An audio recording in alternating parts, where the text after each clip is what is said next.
Have you ever wondered what goes through a criminal's mind right before they commit a crime?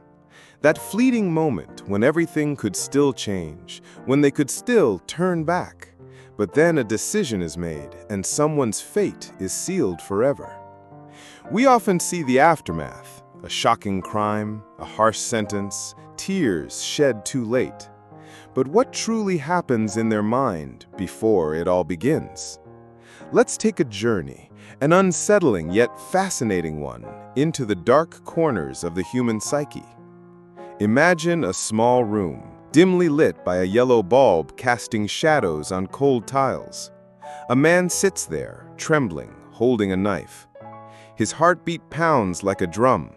Thoughts race through his mind, but one voice stands out. Do it. This is your only chance. He wasn't born a monster. He was once a child with dreams, capable of love. So what brought him here? This is the question criminal psychologists constantly grapple with.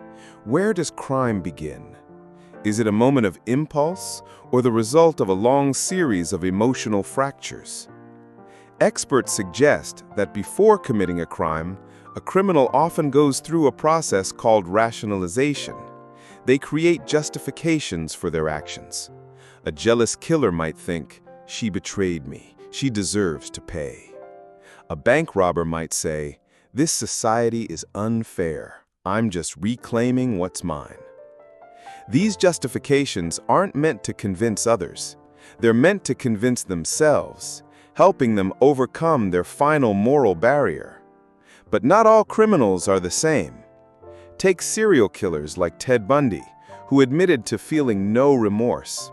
Bundy once said, "I don't think I'm a monster. I just do what I want." Chilling, isn't it? Yet Bundy was a law student, charming and intelligent. This shows that a criminal mind isn't always easy to recognize. Behind a smile could lie a dark abyss. Psychologists call this phenomenon the social mask. Many criminals, especially serial killers, learn to hide their true nature. They may live as model citizens, hold stable jobs, even have happy families. But inside, violent fantasies simmer, waiting to erupt. Studies show that many serial killers begin by imagining their crimes in detail years before committing them. These thoughts become a secret obsession, and each time they fantasize, they inch closer to reality. Consider the Zodiac Killer in the US. He didn't just kill, he taunted police with cryptic letters and codes. This reveals a key psychological trait, the need for control and a sense of power. For many criminals, committing a crime isn't just about impulse, it's a way to assert dominance, to prove they're smarter or stronger than others. One psychologist said, "To some killers, each victim isn't just a person, they're a symbol of victory over society."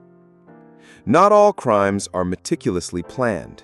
Some happen in an instant when emotion overwhelms reason. The Bình Phước massacre in Vietnam is an example. The perpetrators initially intended to rob, but in a split second decided to kill the entire family to eliminate witnesses. Experts describe this mental state as tunnel vision, a narrowed focus on a single goal, where moral values are pushed aside. Interestingly, even in that moment, many criminals feel fear. Fear of being caught, of failure, of losing control. But instead of stopping, this fear drives them to act faster and more aggressively.